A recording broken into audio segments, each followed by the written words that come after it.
ఇవి నీ భూమి దస్తావేజులు. అప్పు కట్టడం నీ వల్ల ఎత్తలేదు కదా, అందుకే నేను ఈ భూమిని జప్తు చేస్తున్నా. సంతకం పెట్టు. అయ్యా అయ్యా ఇది అనకండి అయ్యా, ఈసారి పంట మీద మీ బాకీ ఎలాగైనా తీర్చేస్తా. ఎందుకు పనికిరాని ఈ భూమితో నువ్వు చేస్తావు? ఇలా అనకండి అయ్యా, ఈ భూమే మాకు దిక్కు. ఈ భూమే లేకపోతే మేము ఎలా బతుకుతామయ్యా? ఇదంతా నాకు అవసరం. ఈసారి నీ అప్పు కట్టకపోతే నీ భూమి అంతా లాక్కోవాల్సి వస్తుంది.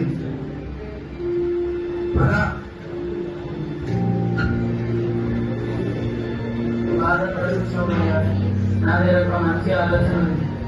మన పట్టణానికి వెళ్తే ఏదో ఒక పూలు దొరుకుతుంది. ఇక్కడనే ఉంటే మన బతుకులు మారవు. ఇలా అనుకోకు రాములు, మనమే ఇలా అనుకుంటే జనాలందరూ ఏమిటి బతుకుతారు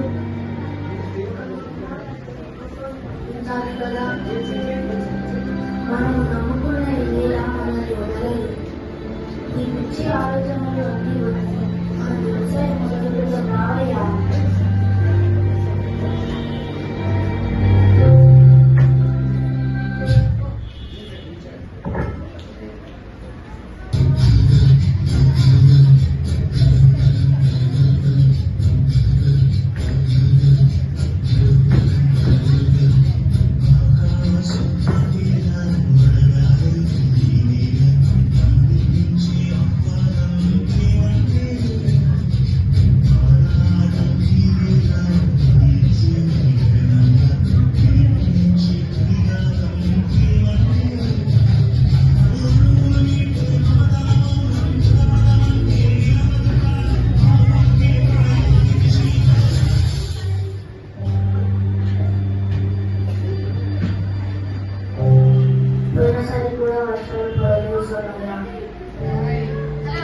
ఈసారి కూడా వర్షాలు పడకపోతే నీ అబ్బేలా తీరుస్తావయ్యా.